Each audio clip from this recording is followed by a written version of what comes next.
The Positive Pause is a motivational-minded podcast covering topics women want to know about as they journey to and through menopause, focusing on subjects that impact women's health and healthy aging, including what it means to age healthfully. The Positive Pause features experts and influencers from a variety of industries and specialties. The information and opinions expressed on the Positive Pause are not intended to replace the services of trained professionals or to provide specific medical advice. To see the National Menopause Foundation's full medical disclaimer, please visit nationalmenopausefoundation.org. Welcome to the Positive Pause. I'm Claire Gill, founder of the National Menopause Foundation. Joining me for this episode is Michelle Routhenstein. Ms. Routhenstein serves as the owner and president of Entirely Nourished LLC, a specialized private practice in nutrition counseling and consulting focused on the prevention and management of heart disease. Employing a science-based, holistic approach, she is dedicated to enhancing women's heart health by addressing cardiometabolic risk factors and mitigating the likelihood of cardiovascular issues as an individual ages. Acknowledged as a thought leader and expert in heart disease management and prevention, Michelle is deeply committed to educating individuals on nurturing their hearts for healthy and thriving lives. She adopts a dynamic perspective on nutrition that addresses the root causes of chronic diseases, safeguarding individuals' hearts for longevity. That's what we want to do. Her passion lies in translating nutritional sciences into easily understandable language that can be applied for the long term. As the author of the Truly Easy Heart Healthy Cookbook and a member of the Forbes Health Advisory Board, Michelle has delivered numerous lectures on heart health to diverse audiences. She has also been cited in reputable journals, including Medical News Today, and on television, including Fox News, Forbes Health, Live Strong, Eating Well, Health, and Very Well. Thank you so much for speaking with me today, Michelle. Thank you so much for having me. I'm happy to be here.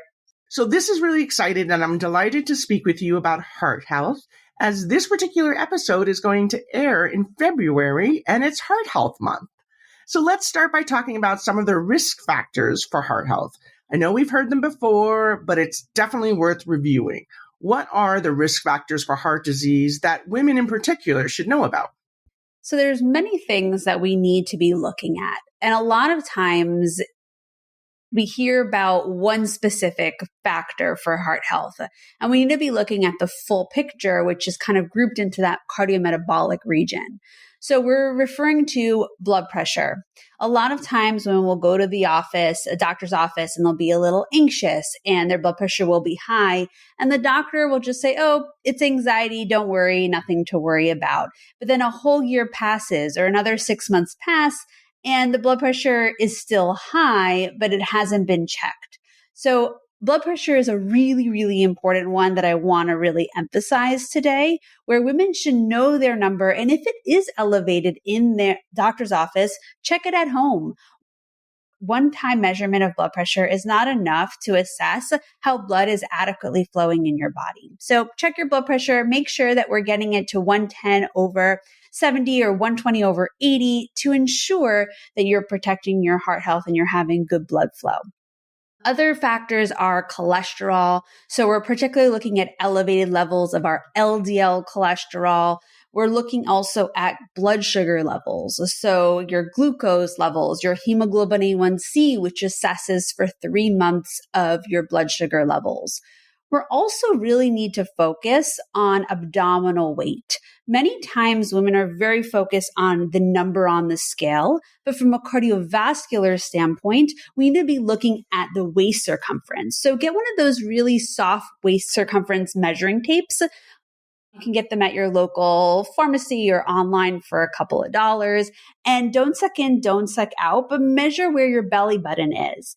And we really are trying to aim that to be less than 35 inches. And that's a really good indicator of cardiometabolic health as well, because if it is higher than that, it could mean that there are a lot of inflammatory markers present or insulin resistance, which can increase heart disease as well. Can I stop and just ask you there for Michelle, the 35 inches circumference on the belly fat, and we'll talk more about postmenopause in a minute, but is that no matter what your height is? it should be 35 inches? Okay. Yeah, so that standard is, we kind of look at it as a overall standard, no matter how tall you are. In certain ethnicities, it's actually less. So in South Asians, we want that to be 2 inches less as a gold standard. The other thing that I want to emphasize, though, because I think we get lost a lot of times in numbers, is what is your baseline, right? So if someone is always a certain amount and then they check it every year and it's going up by half an inch or quarter of an inch, that should be a red flag of, oh, something's brewing. So it's important that we individualize some of these values, but also understand what is our trends? What is our history? And so really being proactive means getting your labs, ask for a copy of it and kind of look at year to year to assess, oh, wow, my cholesterol went up 40 points. Maybe it's still within okay values, but 40 points increase in a year is significant. Something is brewing in the body and we need to address it. The other cardiometabolic risk factor that doesn't really get talked about enough is inflammation. Inflammation is a big one, and the waist circumference can hint at underlying inflammation, but we can also test for it in a blood test called HSCRP. And we really see that that value is a big indicator for cardiovascular disease because cardiovascular disease is an inflammatory condition. So we want to make sure that that value is less than 1 milligram per deciliter as a reference point for low inflammation. Inflammation is really, really of interest to me. And I know that it's important, obviously, overall health, but it also is such a major risk factor in other diseases too. So could you repeat, first of all, what that blood test was to test for inflammation? HS, which stands for high sensitivity, CRP, which stands for C-reactive protein. Yeah, that's great because that's the kind of thing that people can ask their clinician about if they have concerns in that area. But I would imagine if anyone has conditions that are related to inflammation, they might have that high risk, and it might not be because of heart. It might be because of their other risk factors, right? Is that possible? Right. So when we look at heart health, we have to understand that, okay, it is the number one leading cause of death and comorbidities, and it's complex. So it's not just one thing, which is why we need to look at everything. A lot of inflammatory conditions increases the risk of heart disease. When there's inflammation in the body, it can cause more plaque to form in the arteries, which can lead to blockages, narrowing, stiffness in the arteries, which makes your heart overwork. So we need to be looking at all of these different things and realizing that if we optimize them, we can reduce the risk of heart disease. So I don't want these to be something that makes someone fearful of, oh, I have an inflammatory condition, or, oh, my cholesterol's high, I'm nervous, I'm scared. I want you to take it as an empowered approach. You knowing your numbers allows you then to take action to optimize them. And so if you have diabetes or you have a history of high cholesterol, but you are managing it, then you're reducing your risk. And that's the important part. But if you don't know and you're not being proactive and you're not optimizing them, that's when we are increasing the risk of heart disease, and especially during this peri and postmenopausal period of time. Yeah, knowledge is power for sure. And that's across, obviously, in everything, but particularly when it comes to our health. And as you said, knowing what's happening gives us the opportunity to make change and empower. The sort of denial that anything's happening puts us at risk, and unnecessary risk, where it could be things that can be addressed quite easily with you and your healthcare provider. So it's great to remind people again that these are the things we need to look at. So let's talk a little bit about why heart health becomes even more important postmenopausal. Why does a woman's risk of heart disease increase at or after menopause? Estrogen is really cardioprotective. So when a woman's body produces less estrogen, they're going to have an increased risk of heart disease in of itself. So to give you a background, what does estrogen do? Estrogen helps to keep our blood vessels flexible. It helps regulate cholesterol levels, and it also has antioxidant properties that protect against plaque buildup as well. Once our estrogen levels come down, it can cause a change in body fat distribution. It increases the risk of high blood pressure. It can change the lipid profile. It can also cause an increased risk of osteoporosis, insulin resistance, diabetes, all of these things that increase our cardiometabolic risk. It's important to note that, yes, our risk increases during this period of time, but if we're being proactive about it, and this is kind of my take-home message, it's not inevitable. And I think that's important, right? We don't want to just blame, oh, we're in menopause, this is going to happen to me. It's not going to happen to you if you're being proactive, you're asking the right question, and you're taking your health in your own hands to say, I'm seeing my blood pressure creep up. What can I do? Mm-hmm.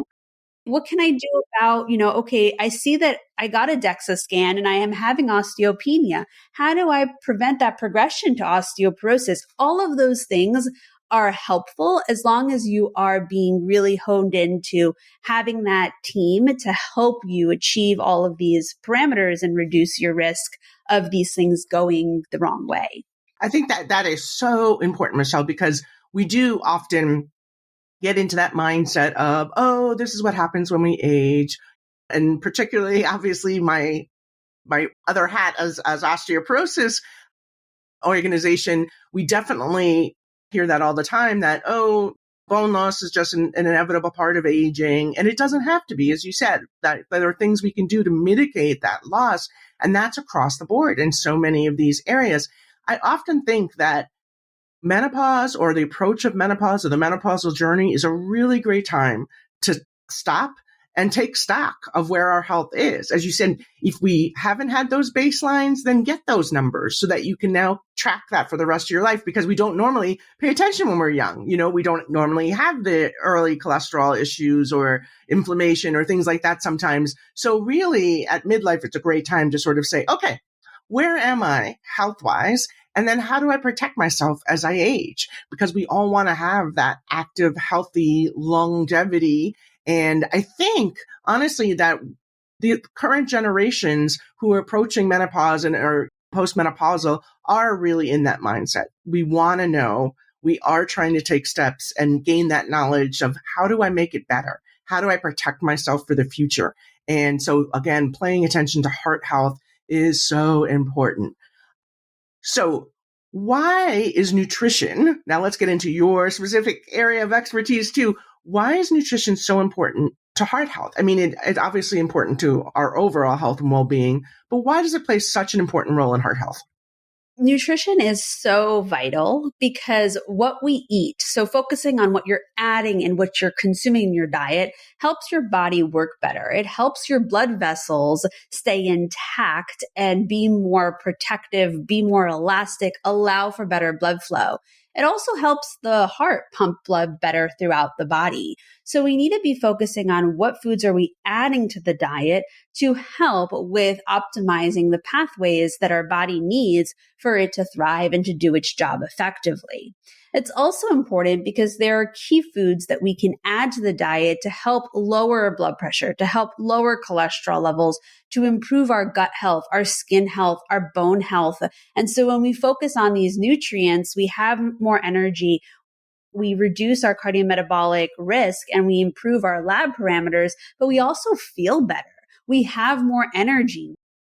We're going into our aging years gracefully with a really empowered approach, but a feel-good approach. And I think that's super important. So nutrition, a lot of times when clients come to see me, they say, Michelle, I'm having a healthy diet. I don't know why all these things are happening. Maybe it's genetics, maybe it's menopause. And when I look closer into their diet, they're so focused on what they're not eating that they're not really paying attention to actually what they are consuming. And we often define a healthy diet based off of what we're not consuming. Oh, I don't eat processed foods. I don't eat junk food. I don't eat red meat. Okay, but what exactly are you eating to nourish your body? And that's often the missing component. We need a lot more different nutrients as we get older, and we need to be including that in our diet and focusing more on that versus a lot of I don't eat this, I don't eat that. And especially in social media world right now, there's so much negativity about don't eat this, don't eat that, don't eat this, don't eat that, versus, okay, we need to be including these things in the right balance for our bodies to thrive. It was really interesting. I love that approach too, because if you look at it as what do I need to add to my diet? All of those things that you said were the knots, that we need to eliminate. Well, there's not going to be room for them if we're adding the good stuff that we need to our diet, right? There's only a certain capacity. So in a way, again, if you start with, I'm going to add these healthy things into my diet, it's going to naturally balance out that some of those other maybe things that we don't necessarily need will kind of fall by the wayside. At least that would be how I would hope it would work. How we do that. So let's talk a little bit about then, it's not always easy. I mean, it should be. And I think that we know the right things to do. And I say this from personal experience. I know what to do. I talk to all of the experts. I have all of this resource and information at my fingertips. And yet sometimes I don't do it. And really trying to get to that, how to make it simple and easy for people is so important. So what really inspired you to create that truly easy, heart healthy cookbook? Were you seeing that same thing that people were just struggling with trying to figure out how to do it? I think a lot of times when you think of a heart healthy diet, or when I wrote this cookbook, a lot of people would look at, oh, it's bland, it's not going to taste good, oh, it's too hard to cook healthy. And so the concept really came from the fact of, hey, I can give you 5 ingredients, put a lot of good flavor in these foods, and it's quick, it's easy, it's tasty, and you're also getting the nutrients that protect your heart and your blood vessel health. And so that's kind of where the inspiration came from.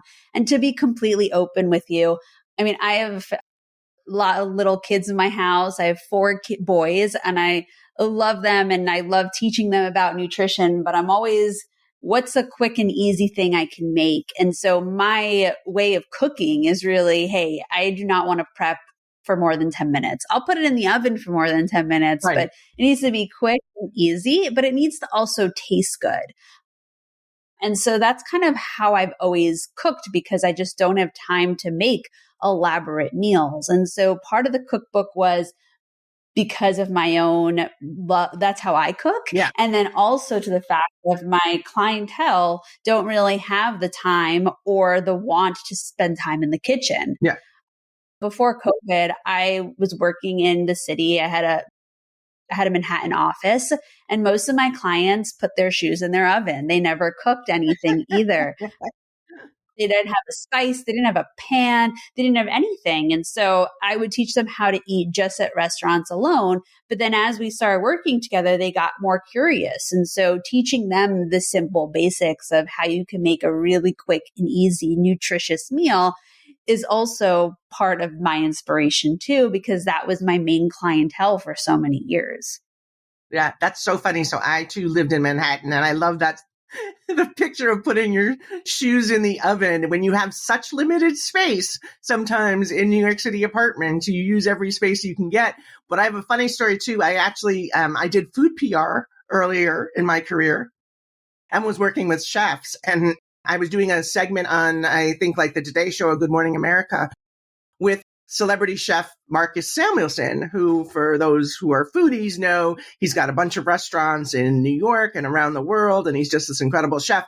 And I brought the cast iron pan that I had at home for the segment, because you need to bring everything with you. And he looked at the pan and he said, "Oh my God, you've never used this." And I said, "No, you're right. It's just sitting in my apartment. It's literally brand new." And so he's like, "I'm going to season this for you while I do this segment and get this pan ready for you to use." So it's so true about New Yorkers. Sometimes it's too easy to just grab something at the corner deli versus cooking. So I love that helping people get to that easy part is so important. What do you think is one of the biggest misconceptions about eating a heart healthy diet? That's a good question. A lot of it is that things are not going to taste good. You're going to remove all of my favorite food. And it's important to recognize a couple of things.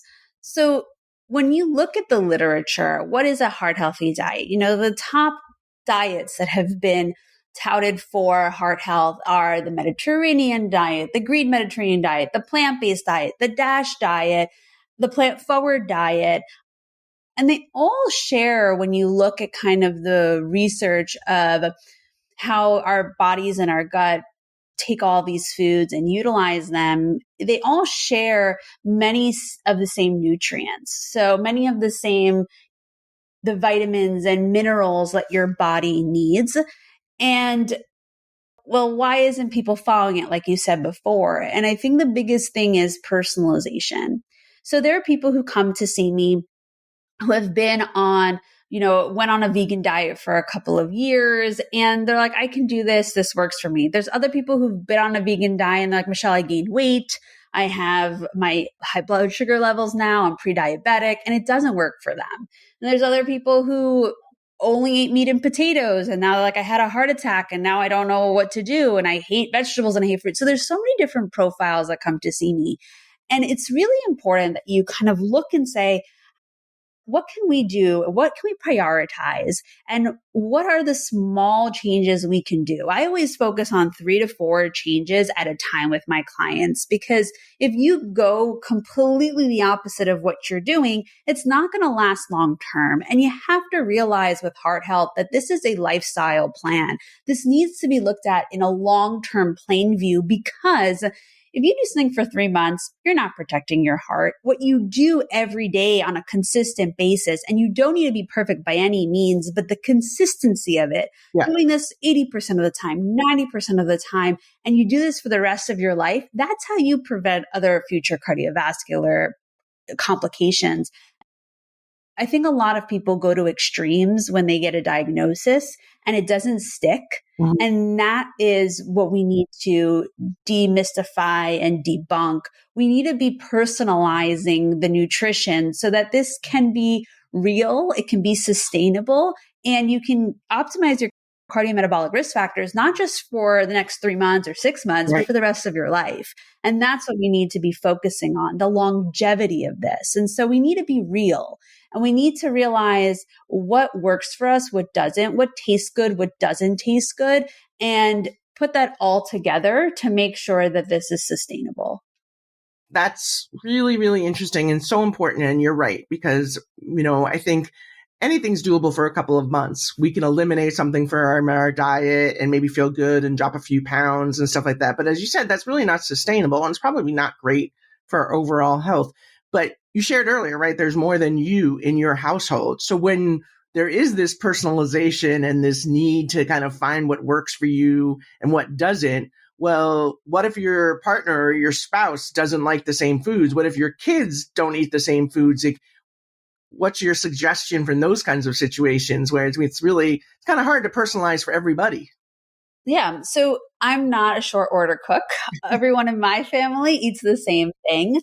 There might be some food preferences or wants or desires, and we do have options in terms of variety so that people can tweak their foods to make it work for them.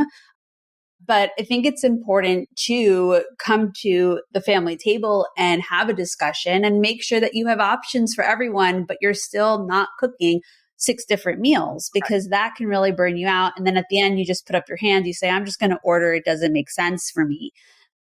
So I think that's super important. And I also think it's important to not label someone as, oh, you have a heart issue, I don't, so you eat that and I'm going to eat this.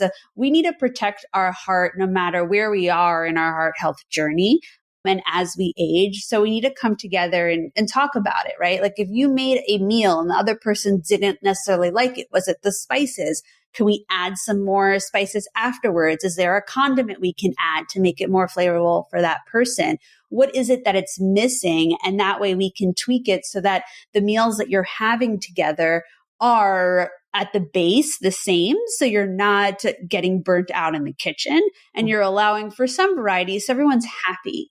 My biggest thing is I want you to be satiated after you eat. And I want you to feel like, wow, that was a delicious meal. I'm satisfied. Because if you're not satisfied, you're going to graze after. You're going to look for something else, or your body is going to crave something else. And you're going to be like, oh my God, why do I have this craving? Because you didn't satisfy your need earlier. So I want you to get that satisfaction feel, but we need to make sure you're not making a million different meals. We have to come together and make sure that you can cook for the whole family kind of in that one pot, so to speak. Yeah, I love that the idea of using condiments to sort of make everybody happy kind of stuff. In our household, I'll share, my husband's from Baltimore, so Old Bay ends up going on so many things that I think are just awful. And my husband and daughter are just like, oh, if they add Old Bay or Tabasco to anything, it's delicious. So you really can just find that seasoning that makes it work for people. And as the cook, I have to not be insulted when I make a meal and then they top it with Tabasco or with Old Bay seasoning to kind of make it more to their liking. So I totally appreciate that. And coming to that, like you said, having that discussion about what would make this, satiating for you, what would make this something that you really love to do. Okay, so let's talk about what's your favorite go-to heart-healthy meal. After a long day, we've all had them, and you don't feel very inspired to cook.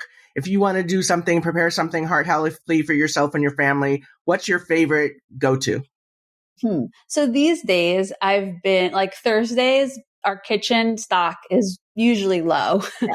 So I always have a bag of sweet potatoes. And what I do is I'll cut them in half. So their cook time is like 25 minutes. I'll put some seasoning, some cinnamon on it. I'll throw that in the oven and we'll have a sweet potato bar. And what that really means is kind of going through the refrigerator and everyone gets to kind of put their toppings of what they want. And we make sure that it's balanced. So we have the sweet potato as our complex carb. We'll add maybe lentils, or if there's leftover tofu or chicken or beans, we'll add that on top. Everyone gets to choose. We'll add in a healthy fat. We'll usually take some frozen veggies and kind of warm that up alongside it. And it's kind of like a clean your kitchen out with all the stuff from the sweet potato bar. And some of my kids will put salsa on it. Some will put peanut butter, some put yogurt. And it's actually become kind of like a fun tradition of, every time there's a sweet potato, they're like, okay, what toppings are we going to put on top of it? So it's nice because everyone kind of can choose what they want to add to it. Mm-hmm. And it's fun. It's easy, and it's very rich in potassium, magnesium, calcium. We make it fun and nutritious at the same time. And that's been my go-to for a couple of weeks just because sweet potatoes last a while. Yeah. And it's an easy thing in my fridge. I love that. That's a great suggestion. So now I have to ask, I'm not a sweet potato fan. The rest of my family is. I have never been able to get into them, even I know how great they are. But as a first-generation American of Irish descent, potatoes are my go-to. Like, I love potatoes. And I just saw an article that said potatoes, when you don't mash them with butter and milk and you don't fry them into French fries, whatever, are actually good. Is the potato and the sweet potato, I know sweet potato is better, but is potato okay for those potato bar things too? 100%. And potatoes get the worst rep ever. Potatoes are so nutritious, and sweet potatoes and potatoes actually have two different profiles. So sweet potatoes have a little bit more potassium, but white potatoes have more folate, and they're great for you. So enjoy whichever potato you like more, enjoy it. If you want to add even another kind of pro tip from a heart health perspective, make your sweet potatoes the night before, stick them in your fridge, and then reheat them. And you'll add in a little bit of resistance starch, which can help with gut health and can also help lower your cholesterol too. So regular potatoes, sweet potatoes, whichever one you like, they have such a bad rep, but they're so, so good for you. That's awesome. I really love that. And I've always been the kind of person who just a boiled potato with no butter on top, literally just salt and pepper, has been like my favorite. And my family thinks I'm crazy because I don't put sour cream and butter and all this kind of stuff on it. And now I'm like, feel so vindicated that just the Good old potato is all I need to have, and it's good for me. So I love that. So, oh my God, we could talk forever, Michelle, about all of these things. And I so appreciate you being here, particularly during Heart Health Month and sharing your expertise. If there's one important takeaway you want our listeners to know from today's podcast, what would that be? Don't wait. What I mean by that is be proactive in your health today. Get your blood tests, go to the doctor, check your blood pressure, check your waist circumference. The earlier you intervene, the better it is for your longevity and for your heart. So make sure that if you're seeing trends in the wrong direction, if you see something off, that you take action now versus waiting until something happens. You are your own advocate. And so you need to take your health in your own hands and not wait for the doctor to say, okay, now it's time to go on the medication. Now it's time for surgery.